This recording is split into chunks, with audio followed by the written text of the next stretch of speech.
Coming up next on Arizona Horizon, Maricopa County Attorney Rachel Mitchell joins us for an update on a number of high-profile issues. Also tonight, a look at Maricopa County Board of Supervisors Chairman Thomas Galvin's first year as chair, and increasing concern over the relationship between climate change and microplastic pollution. More next on Arizona Horizon. Arizona Horizon is made possible by contributions from the Friends of Arizona PBS, members of your public television station. Good evening and welcome to Arizona Horizon. I'm Ted Simons. Maricopa County Attorney Rachel Mitchell joins us each month to address issues involving her office. And tonight, our discussion includes a recent law enforcement sweep to crack down on human trafficking and another road rage incident in the Valley. Joining us now is Maricopa County Attorney Rachel Mitchell. Good to see you again. Good to see you. Yeah, hope you're having a good holiday. I am. How about you? Hanging in there. We're hanging in there. Okay. Got a lot to talk about. The last time you were here, we referred to road rage and kind of got into that a little bit. I want to get into it a little bit more here because of this incident. 7th Avenue in Missouri, man shot, died the next day. But he apparently, it was a road rage incident, but the vehicle stopped. He gets out of his vehicle, walks up to the other vehicle, and inside that other vehicle, a woman shoots him. How do you parse that out? Wow, it's actually very similar to that other case that we talked about last time, the one that happened in Tempe. You know, you have to look at, the objective reasonableness of what she did. How is he approaching the car? Is he armed? What does she think, he's going to do? It's a very fact-specific kind of analysis that you have to do. But the bottom line is this. It's so preventable. You have two people that are obviously involved in something that, angers are flaring. It gets maybe worse this time of year because people are uptight. And now you have somebody who's dead. You have a family who's lost a loved one over nothing. But in this case, and I'm just curious because self-defense issues, and I think that she said reasonable and imminent fear, I think, is a factor in these self-defense issues. Okay, she stopped her vehicle. He gets out. She sees him coming. I don't know what you would do. I might start my vehicle up and get the heck out of there. I mean, does that play into it? Her actions there? It's something that I think the jury will take into account. Now, to be clear, we have not made a reviewing decision on this. We just got the submittal recently. But it is something that I think a jury will take into account is what other steps could be taken. Yes. But what I will say is the law does not require retreat. What it requires is being an imminent fear for yourself or someone else and a reasonableness. So it's an objective standard of, do other people think that what you did was reasonable? And those are pretty tough that's pretty tough to figure out, isn't it? Yeah, it sometimes can be tough to figure out. Hopefully there's some, in any situation, there's some cameras that give us a better perspective about what happened. Let's talk about what happened along 27th Avenue here, a sweep regarding human trafficking. Lots of folks arrested there, mostly misdemeanors, I believe, for prostitution. Correct. Critics are saying, you arrest someone for prostitution on a misdemeanor, they're back out there, the problem doesn't go away. And if it's a human trafficking sweep, you got to get those dealing in human trafficking, not necessarily the victims of human trafficking. Do they have a point? Well, I think that they have a bit of a point that you have to kind of approach it from a broad strokes. You have to go after all segments of it. And that was just one segment that we were approaching. And one thing that I would point out is our law in Arizona allows people who have been arrested for prostitution to say that they were trafficked, and that is a defense available to them. So they have that they can plead in court. But we have to attack all aspects of this problem to clean up 27th Avenue because it is a mess. So, but do you think the most effective way, at least in this particular instance or at this particular juncture, is to go ahead and pick up people who, A, could be victims and often are victims themselves, and B, who will likely just be back out there the minute they're released? Well, I think we can use this type of situation to lead to other arrests as well, but I think you have to go after every segment of it. This is just the beginning of the effort to clean up 27th Avenue. We're also going after the customers that are soliciting prostitution acts. We're also going after the traffickers, or pimps as most people call them, because 27th Avenue has become such a epicenter. You mentioned the customers, the buyers, and I think Right. people will argue, and I think you can make the argument that, again, focus on them, if not the traffickers, then at least the buyers, as opposed to, again, those who might be victims. Does that make sense? Well, I think if you just focus on them and you don't focus on getting people off the street, you deprive those individuals of giving them services. We have recovered juvenile prostitutes. So if you ignore that aspect of it, then you're bypassing efforts that you can make toward those individuals to help them. I wanted to ask you about the involvement of Grand Canyon University's police department in this. How unusual, or is it unusual, for a university police department to be involved in an effort like this? It's not unusual at all for the Maricopa County Attorney's Office to work with a campus law enforcement agency. We are the misdemeanor prosecutors for unincorporated areas. So we work with the ASUPD, we work with DPS and the Sheriff's Office. So this is something that affects their campus because, as you know, their campus has expanded from 35th Avenue down to I-17 and even beyond. So you have college kids that are having to go back and forth across 27th Avenue when you have prostitution, drug dealing, assaults, and all sorts of criminal activity happening. But in terms of procedure, though, working with the University Police Department, in this kind of, it's not necessarily, a response to an incident, in this kind of a sweep activity, not unusual? Not unusual. And keep in mind, we're working with a multitude of police agencies. The Sheriff's Office is involved, DPS, and Phoenix PD as well. I want to ask you about this Rod Al-Mansouri, the guy that you didn't extradite to New York and caused quite a big brouhaha there earlier. He's still here, and he's now rejecting a plea deal. I want to ask you about the plea deal. The plea deal would have meant maybe 19 to 25 years in prison here. Still has to go back to New York and face murder charges there. But still, 19 to 25 for a guy, if with these 2 counts of attempted sexual assault, aggravated assault with a deadly weapon, 19 to 25 years in prison, huh? Well, keep in mind, in Arizona, we have truth in sentencing, so these are actual years, or 85% of that time. But yeah, I mean, we do offer plea offers in the vast majority of cases. If we didn't, the court system would shut down within a month. But this is an individual who has shown no remorse, has shown, and I have to be careful because this is an ongoing case, but has said that he doesn't want to take anything. And so it's going to be set for trial. He said he did want to take something, then he kind of backtracked on it, didn't he? Last week, I heard that he was not going to take anything, and so we're set for trial. Okay, and this, again, is charges for murder. I think if he goes to trial and is convicted on all, he's like 150 years in prison. The attempted murder and the sexual assaults, the attempted sexual assaults, yes. Okay, so and again, but as far as plea deals and extradition, we'll get rid. We've talked about the extradition issue and all that. But for those who say these kinds of plea deals are not tough enough on crime, you say what? It has to be done? It has to be done. It's a reality of the criminal justice system. It happens across the United States. The reality is my office gets 45,000 submittals a year. We file the majority of those. And if we don't offer plea offers and we just say we're going to trial, then, like I said, within a month, the court system crashes. So we have to offer plea offers.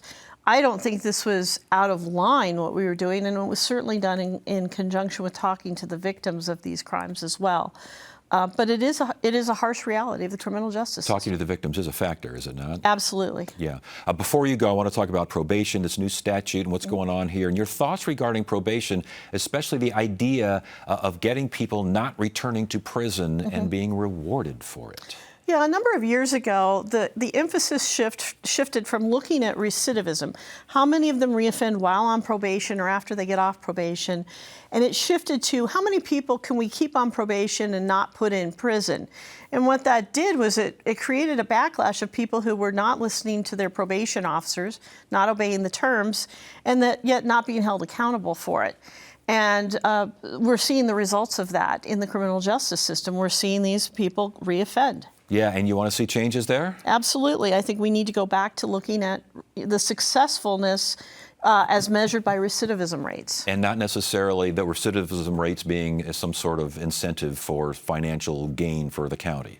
Absolutely. It shouldn't be a financial gain for the probation department to just keep people on probation when they're completely disregarding all of the terms and conditions. Do you think those changes are coming?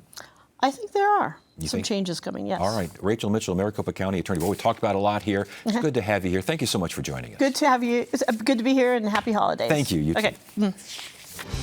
Hi, I'm Rick Steves, back with more of the best of Europe.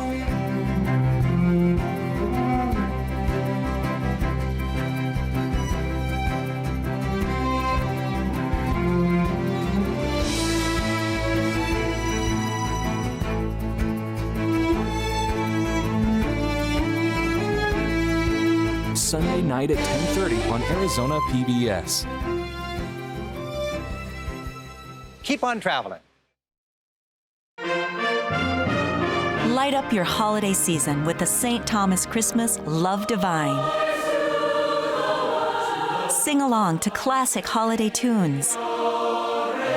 Rejoice in the world premiere of the poetic Love Divine and savor vibrant arrangements that enliven the holiday music scene. Add a St. Thomas Christmas Love Divine to your holiday list. Tuesday night at 9 on Arizona PBS.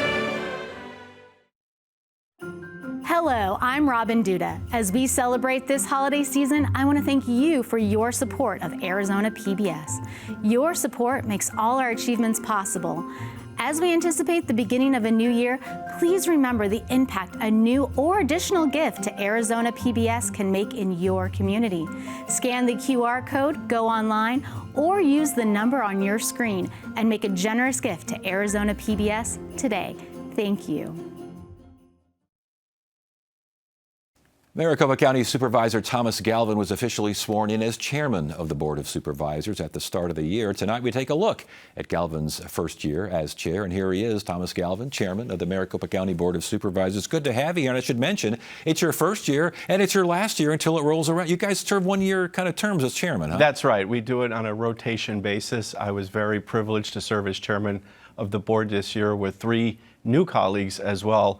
I outlined about 21 items in our speech in January when I became chairman, and we're able to tick them all off and got them all done. So it was a great year of accomplishment. What were the biggest hits for the year, and what were the biggest concerns and challenges? Yeah, so I like to kind of put what we work on in 7 different categories. That would be economic development, housing, public safety, budget, elections, good government, and animal care and control.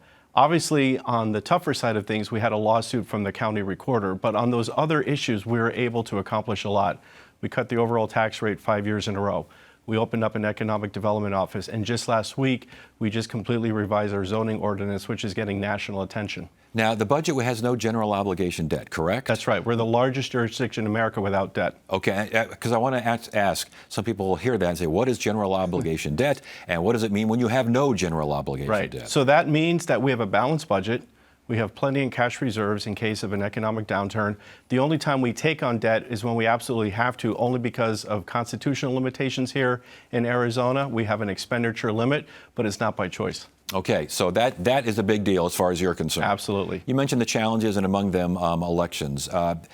Confidence in elections, do you think it has been increased, or do you think we're headed for another rough and tumble season? I think it's always there.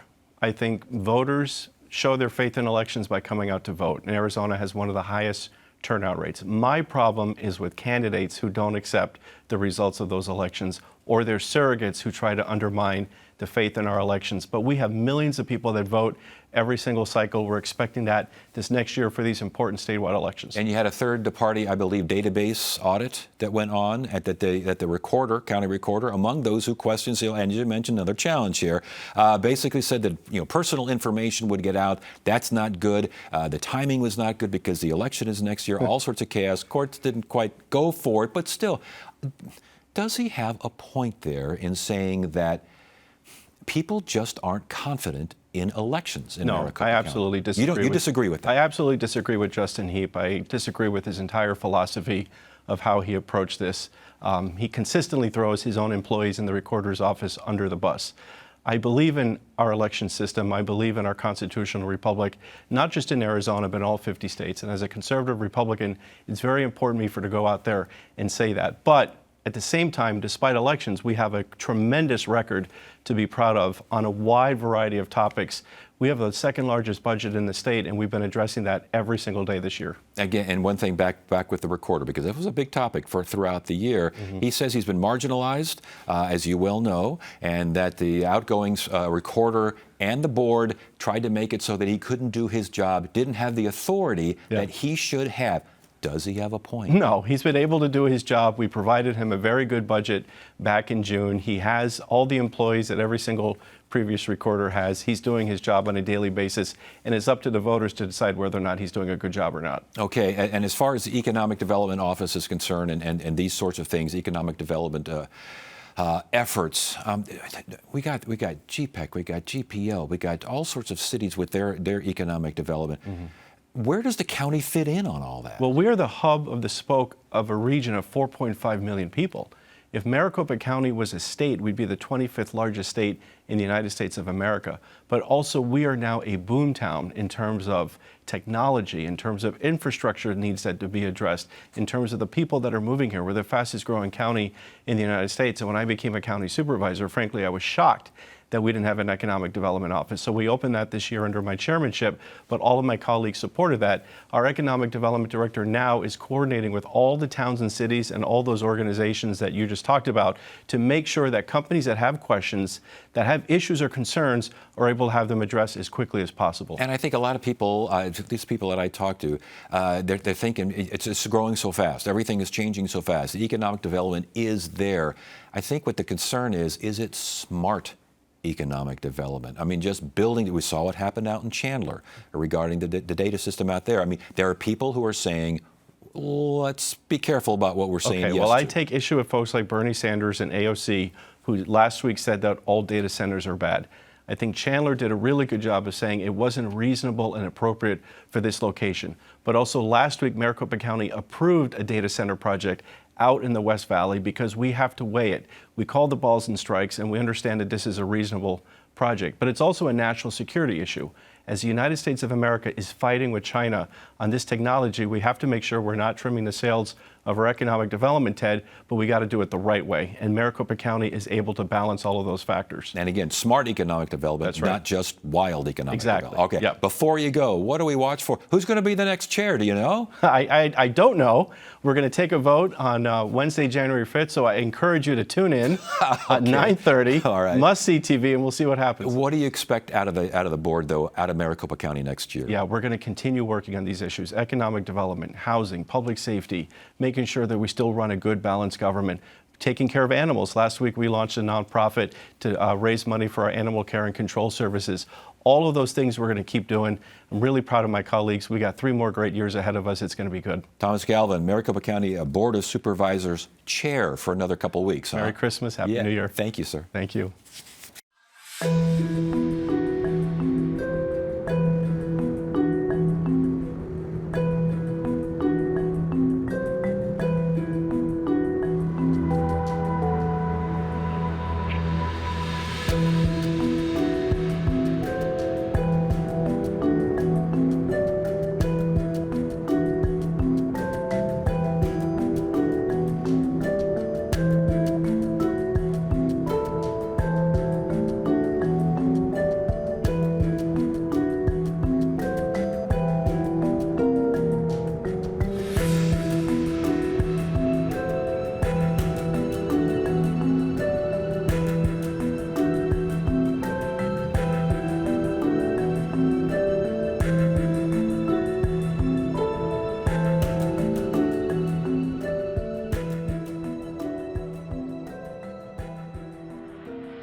I'm Jeff Bennett. Tonight on the NewsHour, a new PBS News poll shows Americans give President Trump low marks on his handling of the economy. That's at 6 on Arizona PBS. A new study shows that microplastics are becoming more hazardous due to the impact of global warming. Research also finds that climate change, in turn, is being impacted by microplastics. What does all this mean for human and environmental health? We asked Pierre Herkes. He's from ASU School of Molecular Sciences. Welcome to Arizona Horizon. Good to have you here. Yeah, thank you for having me. You bet. All right. What are microplastics? Microplastics are small fragments of plastic. So if you have a big piece of plastic that degrades, it gets smaller and smaller. And so typically microplastics are smaller than about 5 millimeters in size. And is that something that can be seen in the air, or can it be, how small are we talking? Bigger microplastics you definitely can see. You can even see them on the soil. You can see them in the air when you see them in the light. But then they can go smaller and smaller to sizes that we don't see anymore. Okay. If it gets smaller than 1 micrometers in size. And that's not good. It's not good because of the effect that it can potentially have. Yeah. All right. So the study, this new study, extreme weather is making all of this worse? Explain, please. So it has two aspects to it. One aspect is that if it gets warmer and if we get more storms, the plastics break down easier. So as it gets warmer, the plastics, larger pieces of plastics that are littered, they break down faster in smaller plastics. And these smaller plastics are more easy to be transported, and it's more easy for them to get in our food chain. Yeah. And so that is one strong aspect for that. So temperatures, humidity, sunlight, all of this stuff can make a microplastic even smaller? Yeah, it will help break them down further. It's like people live in Arizona, you leave something in your backyard that you forget about it in plastic, it becomes brittle, and that is through the heat, through the UV radiation, and it will break when you touch it. And now if you have a storm or so, you can mechanically break it into smaller pieces. And even the plastics that you see in the ocean, when the water gets warmer, it helps break the plastics up. And you mentioned Arizona. We have dust storms here, and I would imagine that when they're that small, if a dust storm or just a windstorm happens, these things are flying all over the place, aren't they? Yes. So the storms, they are in training them. Well, if they are on the surface, they blow them up. They are getting airborne. They can be redistributed throughout the city. So storms can easily do that. And so the more storms, the more distribution of this we're getting. And the stuff that's in the soil, things like wildfires. Do wildfires spread this stuff around? This can also be because in wildfires, what you're getting a lot of updraft. Yes. And so you get soil components, but that can be normal natural soil, but can also be the plastics that are being lifted up in the air and then transported over longer distances. So extreme weather is making the situation with microplastics even more concerning. But it sounds like from the research that microplastics are making extreme weather more concerning. Is that true? There are potential feedbacks on that because if you get the plastics up in the air, they can interact with the light, and so they can, like this, impact also our climate. They found plastics in clouds, so the plastics can maybe create new cloud droplets, which will impact climate in turn. Or just the plastics up in the air. If you have darker plastics, they can absorb the light and then warm up the air. If you have bright plastics, they can scatter the light back to space and like this have a cooling effect. So any particles that go up in the air like this can in turn impact also the climate. Wow. And from what I understand, plastics can also carry things like chemicals, like pesticides? Yes, so the plastics, one of their toxic aspects is that they have often additives to that, sometimes pesticides or plasticizers. And actually, if it gets warmer, they can leach out more easily. And then they can also carry bacteria, biofilms. They can make viruses or bacteria have a longer lifetime in the air because they survive better on the plastic particles than they would be on their own. And we're talking about land, we're talking about Arizona, but I would imagine in terms of the oceans, in terms of water, this is a really big deal, isn't it? Yes, I mean, there's a lot of these things out there, and very recent studies actually showed that a lot of what we put out in the ocean, the plastics, now they are breaking down, and then in big hurricanes, typhoons, they're actually coming back to us because, again, over the ocean, they become airborne and then come back with the clouds and get deposited by the rain back on land. So in a sense, these storms bring the plastics back to us. Last question, relatively quickly here now. We got the research. What are the recommendations? What do we do about this? We're committed with the things that are already out there, but the very first thing would be really watching for mismanaged plastics and minimize our use for plastics, but mismanagement of waste. So if you don't throw waste in the environment, and we also need to watch that our waste fluxes don't end up in the environment. All right. Pierre Herkes, again, ASU School of Molecular Sciences. Interesting information, and thanks for sharing. We appreciate it. Thank you. Good to have you here. And that's it for now. I'm Ted Simons. Thank you so much for joining us. You have a great evening.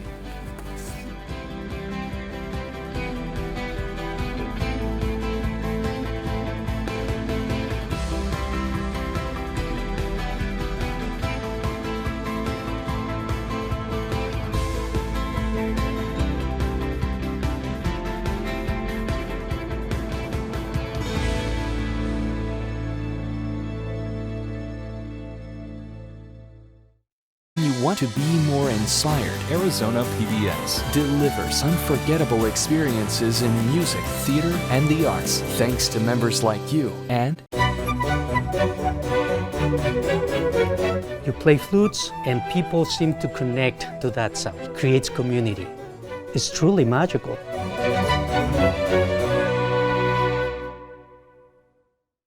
Welcome to Friendship Village. Let me show you around. Wow! It's like a cruise ship on land. Do you like art? Music?